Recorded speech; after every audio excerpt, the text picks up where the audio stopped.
pessoal. Esse é o nosso primeiro podcast do grupo de estudos sobre o passado e presente da economia brasileira da UFSCar, sobre o projeto Moeda Privada, uma proposta de Hayek. Nós tomamos como base o texto de Eduardo Angeli, onde nossas publicações do Facebook deixamos o link do Lattes dele e do artigo, caso você tenha interesse em ler.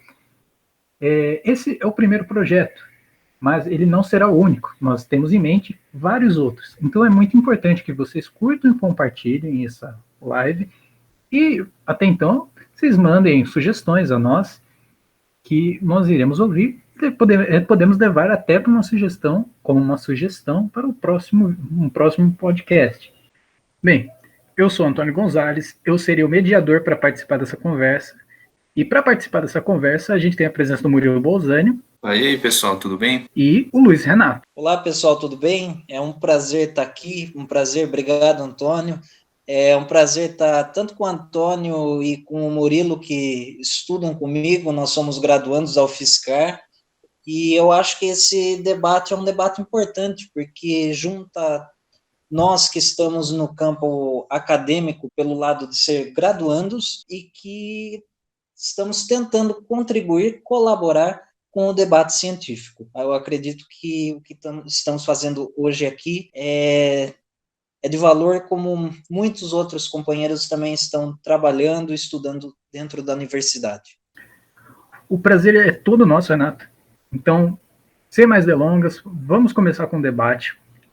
Bem, a questão da moeda privada é inicialmente necessário que a gente fale sobre as incertezas.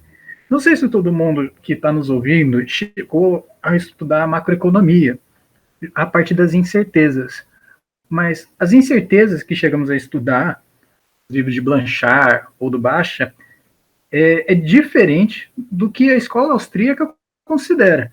E uma pessoa que pode falar bem disso é o Murilo Bolzani.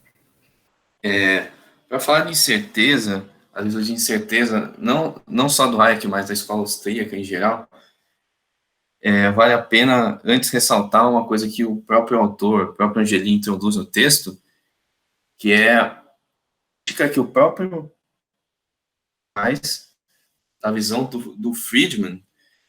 Quem não sabe, o Milton Friedman, ele é um economista liberal da escola de Chicago, do movimento não, né, um período histórico conhecido como neoliberalismo, uma tentativa de o liberalismo clássico, mas mais adaptado ao momento, né?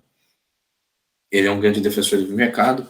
O autor, ele pega umas falas do Friedman e contrapõe com a visão monetarista dele, que a visão monetarista é de que na política macroeconômica o Estado, o governo, ele tem que focar apenas em produzir, não em produzir, ele tem que focar só na oferta de moeda. A única coisa que o governo deveria se preocupar, e é só o governo que se preocupa com isso.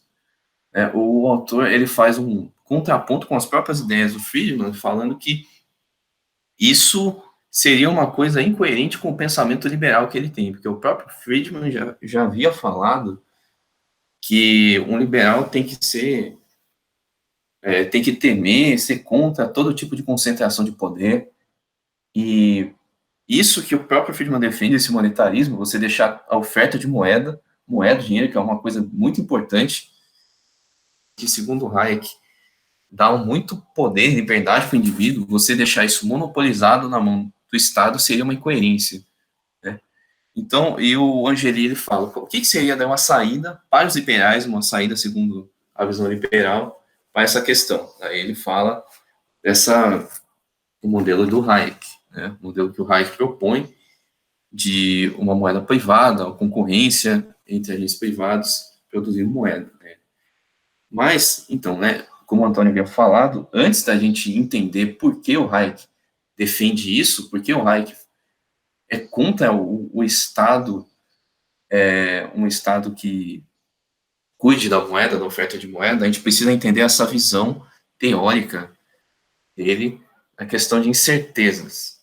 E existem duas incertezas que fazem parte da visão da escola austríaca e da visão do Hayek. A primeira delas é a incerteza procedural ou procedimental, a outra é a incerteza fundamental. Bom, a incerteza procedural, ela está ligada à limitação da capacidade cognitiva e computacional dos agentes na hora deles buscarem os seus objetivos. E a incerteza fundamental, ela está ligada a mudanças estruturais que acontecem ao longo do tempo e que são imprevisíveis, é impossível de você prever mudanças estruturais. Como que a gente pode ilustrar isso na economia, segundo Hayek?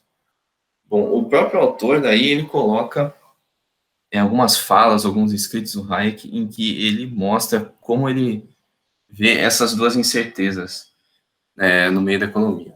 Primeiro, por exemplo, a incerteza procedural, como que ele veria?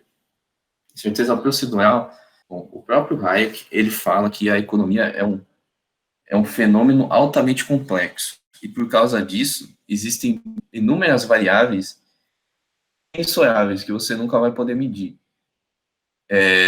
E independente do quanto você tem de pesquisa, de desenvolvimento, de capacidade computacional, tecnológica, elas vão ser sempre impossíveis de serem medidas.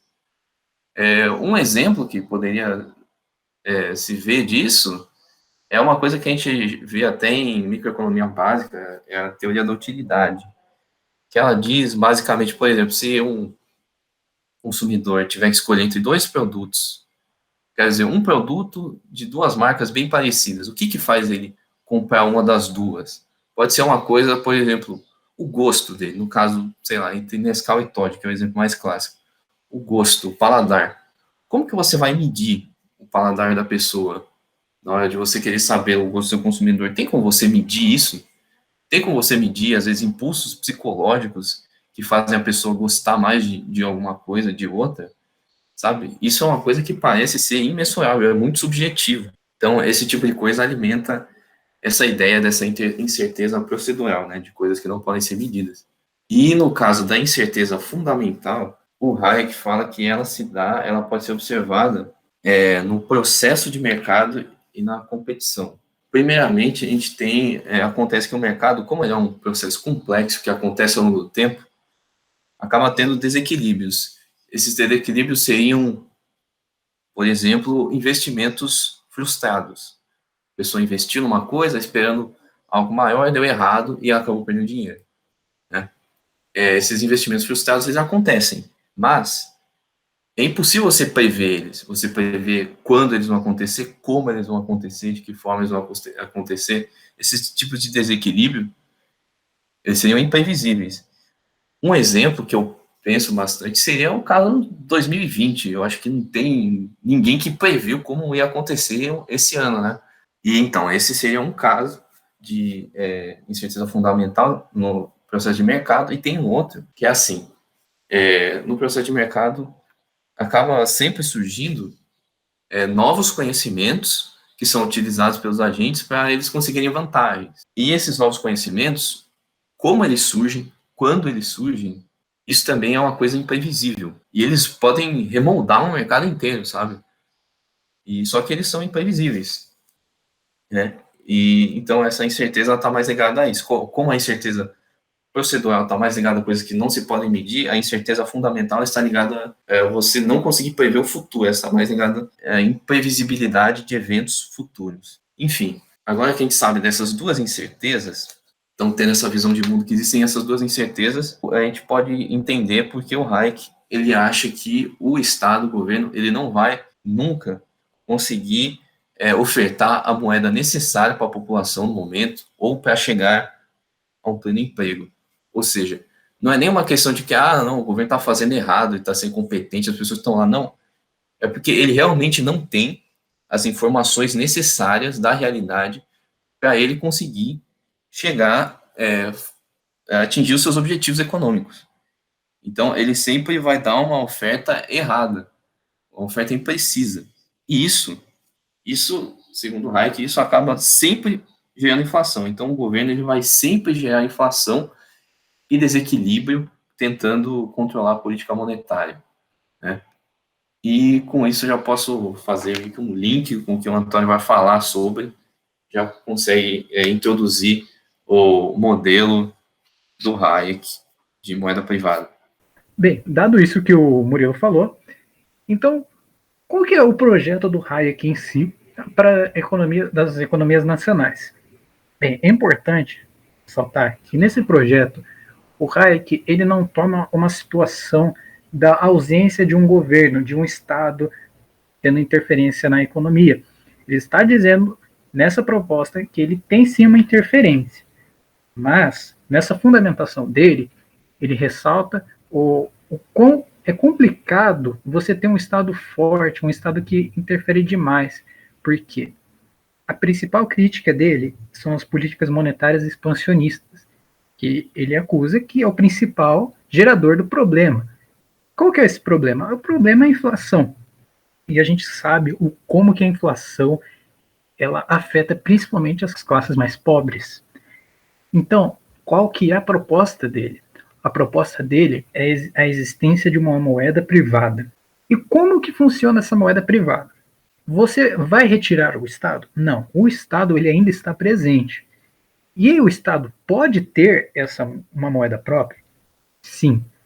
Mas então qual que é a diferença então com essa proposta? A proposta é que além dessa moeda dentro do Estado em si, é uma moeda privada, uma moeda que diferente, que não obriga as pessoas a fazerem transações privadas nessa moeda.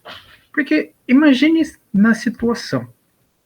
O governo acabou de implantar uma política monetária expansionista. Você sabe que aquela moeda não vai estar de acordo para você fazer determinada transação, transação bancária, por exemplo. E você não vai querer fazer naquela valorização que a moeda se encontra. E então, o que você pode fazer? Você tem uma possibilidade de pagar com uma transação privada com essa moeda, que ela se encontra muito mais estável e tudo mais. Mas existe algum limite, necessariamente, com a quantidade de moeda? Não. E qual que é essa limitação da moeda? A moeda ela vai ser restrita a transações privadas. Então, o governo, ao cobrar imposto das pessoas, ele vai cobrar dentro da moeda dele. Mas, para outras transações, essa moeda não necessariamente precisa ser atribuída. E o que isso faz? Por que a simples existência de uma outra moeda ela é um projeto que, para ele, pode resolver muito problema de uma política monetária expansionista? Porque essa falta de estabilidade de uma moeda, ela não afundaria a economia num todo. Você conseguiria ainda manter o equilíbrio com uma moeda privada. Para quem conhece mais economia, além um pouquinho da graduação, pode vir a lembrar da lei de Gresham. A lei de Gresham, ela diz que quando você tem a existência de duas moedas, o que pode acabar acontecendo é que a moeda ruim, ela vai expulsar a moeda boa. Aquela moeda mais instável, tem seu valor mais instável, ela acabaria se tornando a única a circular efetivamente, mostrando que não teria necessidade de ter duas moedas, já que uma vai expulsar a outra. Mas por que ele, ao considerar isso, ele nega? Ele nega isso porque ele diz que quando você tem uma situação de taxas de livres de conversão, o oposto ocorreria, porque a moeda boa, ela não teria perspectiva de desvalorização, ela expulsaria a ruim. Então, até mesmo mercadoria, ela poderia virar um substituto da moeda ruim, como ele mesmo cita.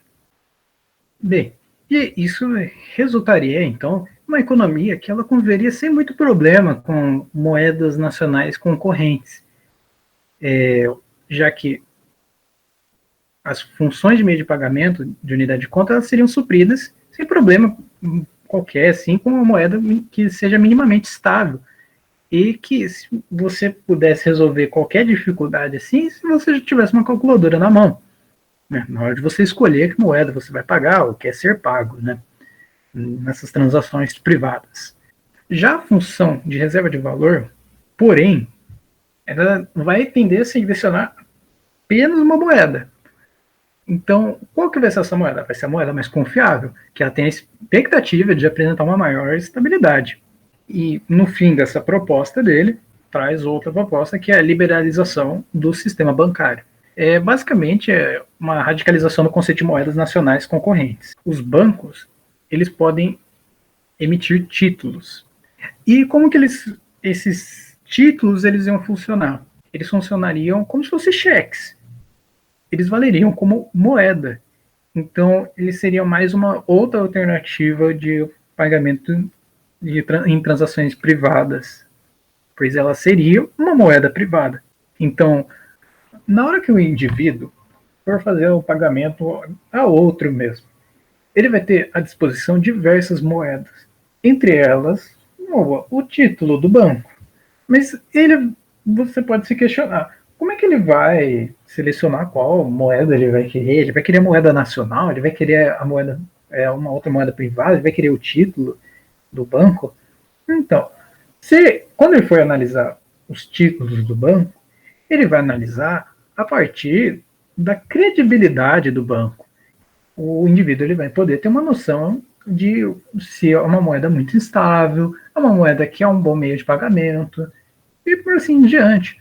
É uma alternativa muito interessante que ele propõe, já que ele considera a presença de um Estado, mas ele não acredita que as pessoas devam ser obrigadas a aceitar aquela moeda.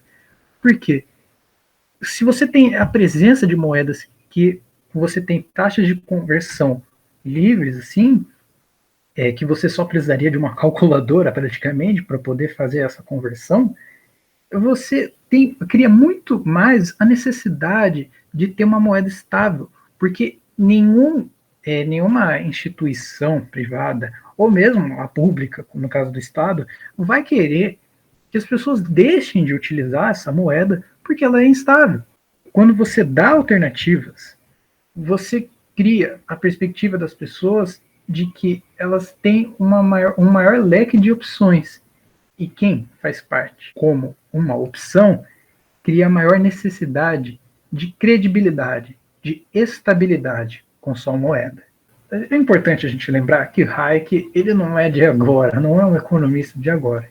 A gente pode afirmar que ele é do século passado. E então você tem uma realidade totalmente distinta da nossa. Bem, você pode ter se perguntado, mas a gente não vive uma situação parecida hoje em dia? Tudo bem, eu não posso chegar no mercado e pagar com dólar ou com iene, né? Mas eu tenho algumas transações que eu posso pagar em Bitcoin, em Dogecoin e outras moedas virtuais. Qual que é a diferença da realidade atual com a proposta do Hayek? Eu acho que a pessoa que melhor pode falar isso é o Luiz Renato. Renato, você pode nos explicar um pouquinho dessa diferença da proposta do Hayek com a nossa realidade atual? Bom, claro, Antônio, a gente pode explicar isso sim, e eu já vou dar a resposta que existe diferença sim entre a proposta do Hayek e o mundo atual. O que a gente precisa colocar em mente, diante de tudo isso que o Antônio e o Murilo já explicou aqui para a gente, é que a proposta do Hayek, na verdade, tem que ser conjunta, tanto em relação à liberdade do mercado de moedas e a liberdade bancária, assim como a incerteza do Hayek. E a gente percebe que a noção de incerteza que o Hayek apresenta nos seus estudos, de acordo lá com o racionalismo crítico, que tem essa visão sobre incerteza, que é a escola a qual Hayek faz parte, tem total identificação com a teoria em relação ao mercado monetário, porque toda a noção que o Hayek nos traz, de acordo tanto com a incerteza procedural e a fundamental, impedem a gente vislumbrar que qualquer política monetária, de acordo com até o que os próprios neoclássicos determinam em relação à política monetária seja um efeito todo previsível, porque a gente sabe que qualquer taxa que seja colocada pelo governo e que seja determinada para ter um correto crescimento, para ter o estoque de moeda equilibrado, seria uma medida, no mínimo, inócua, mas, de acordo com a teoria do Hayek, não teria nem efeito positivo e seria até de efeito negativo, porque muito dificilmente, diante de toda a incerteza, com a dificuldade daquilo que o Hayek fala, que são os fenômenos essencialmente complexos, que abarcam toda a sociedade, é difícil ter todo esse conjunto de informação em mãos. Então, qual que é a ideia? Política monetária não tem como ser aplicada. Não tem. Por quê? Porque o Hayek vê que, estando a moeda só na mão do governo, esse monopólio faria com que os agentes tivessem que transacionar em suas únicas moedas, que é o que acontece no mundo real, só que qualquer desequilíbrio, qualquer instabilidade, os agentes não têm como procurar um outro meio através do mercado. Nessa ausência, com a desestabilização do preço da moeda, que é a única moeda no mercado, não vai ter a regulação. E aí, o grande ponto é que se a teoria do Hayek fosse aplicada, segundo o que ele pensa, no momento que o governo possui essa instabilidade, se houvesse um mercado monetário, os agentes deixariam essa moeda, o governo se veria na obrigação, por tentar manter a credibilidade em relação ao seu ativo, que é a moeda. Para manter a credibilidade, ele precisaria fazer justamente uma contração nessa oferta de moeda. E assim, dessa maneira, com os agentes procurando em outros mercados outras moedas que pudessem transacionar, causaria o equilíbrio e não haveria necessidade de nenhum instrumento forçado pelo governo. Dessa maneira, então, se no efeito de política monetária for tentado perseguir alguma taxa para chegar numa taxa de crescimento, de expansão da moeda, para tentar objetivar mexer na taxa de crescimento de modo que ela chegue numa taxa de crescimento ótima, e ele causaria, na verdade, mais estragos pelos efeitos não negativos. Dessa maneira, aqueles efeitos da política monetária causariam na economia como um todo o que a gente vê refletido como inflação e como desemprego. Então, de acordo com a teoria do Hayek sobre, diante desses efeitos que teria na economia através da política monetária, no mercado concorrencial isso existiria? Aconteceria a mesma coisa? Pelo que o próprio Hayek e o que o próprio Angeli, no seu texto, coloca como entender, não aconteceria, porque, basicamente, essas incertezas, de acordo com a teoria do racionalismo crítico, essas incertezas não têm como ser extinguidas da sociedade. Não tem como você diminuir de uma maneira de tal magnitude que você não tenha essas incertezas. Essas incertezas seriam reduzidas porque, a partir desse momento, o que teria de diferente na sociedade é o mercado concorrencial.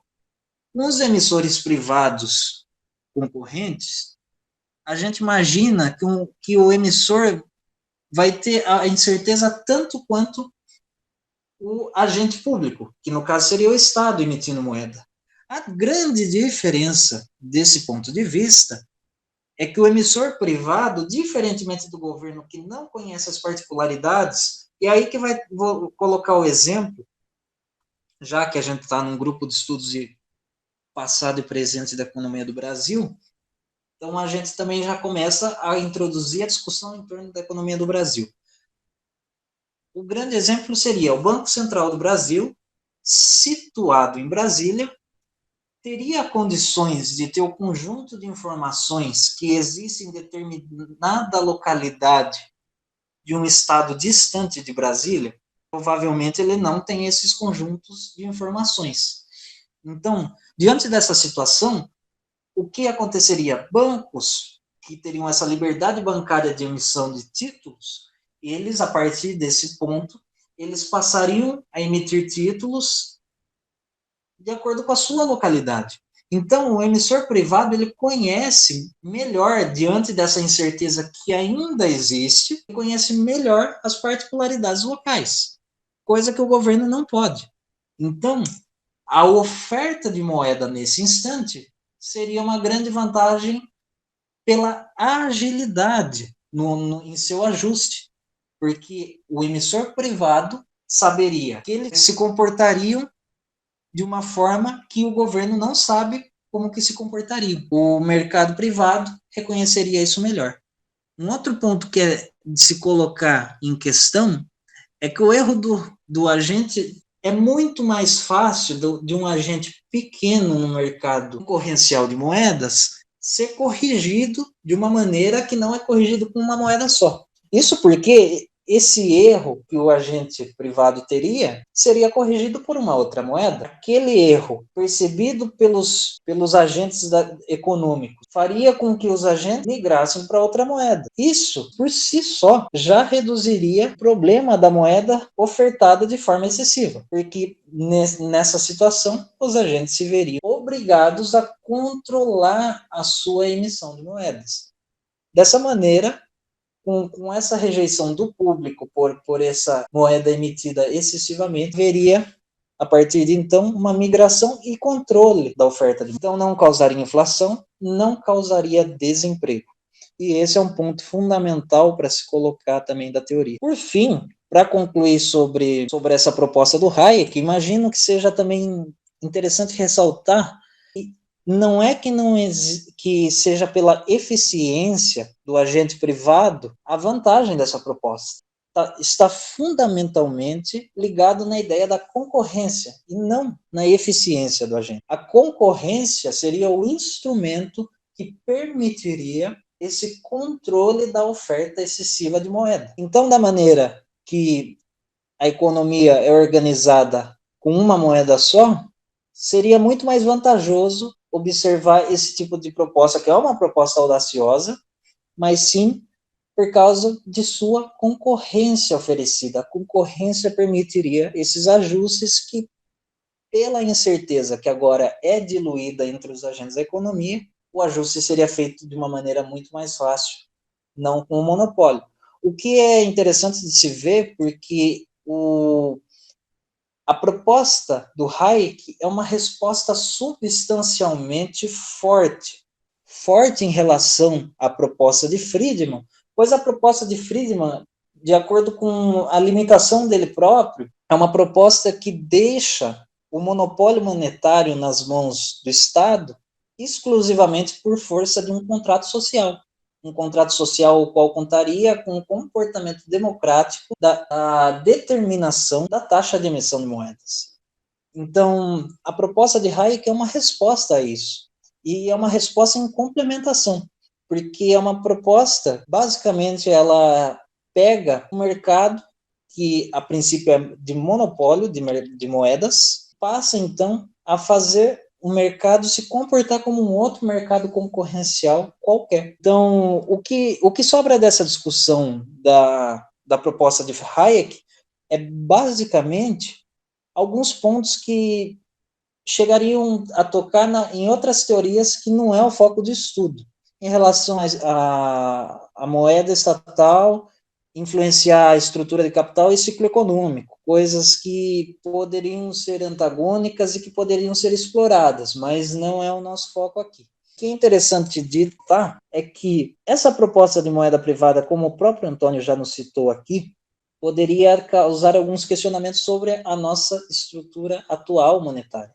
Bitcoin, a existência de outras moedas faria parte dessa proposta de moeda privada? Como eu já adiantei na resposta e falei que existem algumas diferenças podem ser notadas, porque uma das moedas que a gente pode falar, além do Bitcoin, é o tipo de moeda social. No país Brasil, além da moeda real, que é a moeda utilizada, apesar do desconhecimento de algumas pessoas, muitas pessoas acabam não sabendo que existe, mas nós temos mais de 100 moedas paralelas à moeda nacional. Só que elas são uma proposta de moeda, que são chamadas moedas sociais, são moedas criadas por bancos regionais, os quais entendem a dificuldade de crédito das instituições financeiras normais, as instituições já estabelecidas, e passa a conceder créditos naquela moeda. Só que qual que é o principal ponto em relação à moeda do Hayek? Esse tipo de moeda seria uma moeda lastreada na moeda nacional.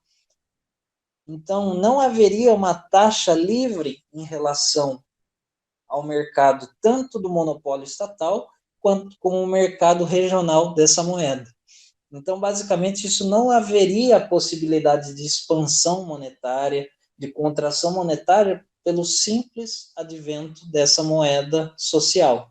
Na verdade, essa moeda cumpre uma outra função, que é a função de garantir crédito não pelas garantias que a pessoa que está tomando crédito pode oferecer, mas sim como meio de desenvolvimento de economias locais. Isso é, aquele pequeno agente que está na economia de um bairro pode criar uma empresa, tomar empréstimo nessa moeda que vai ser aceita naquele mercado, de forma a garantir que ela possa se utilizar de crédito que antes ela não conseguiria por não ter essas outras garantias formais para instituições privadas, como bancos e instituições financeiras. Então, esse é um grande ponto que já começa a ser discrepante da teoria do Hayek.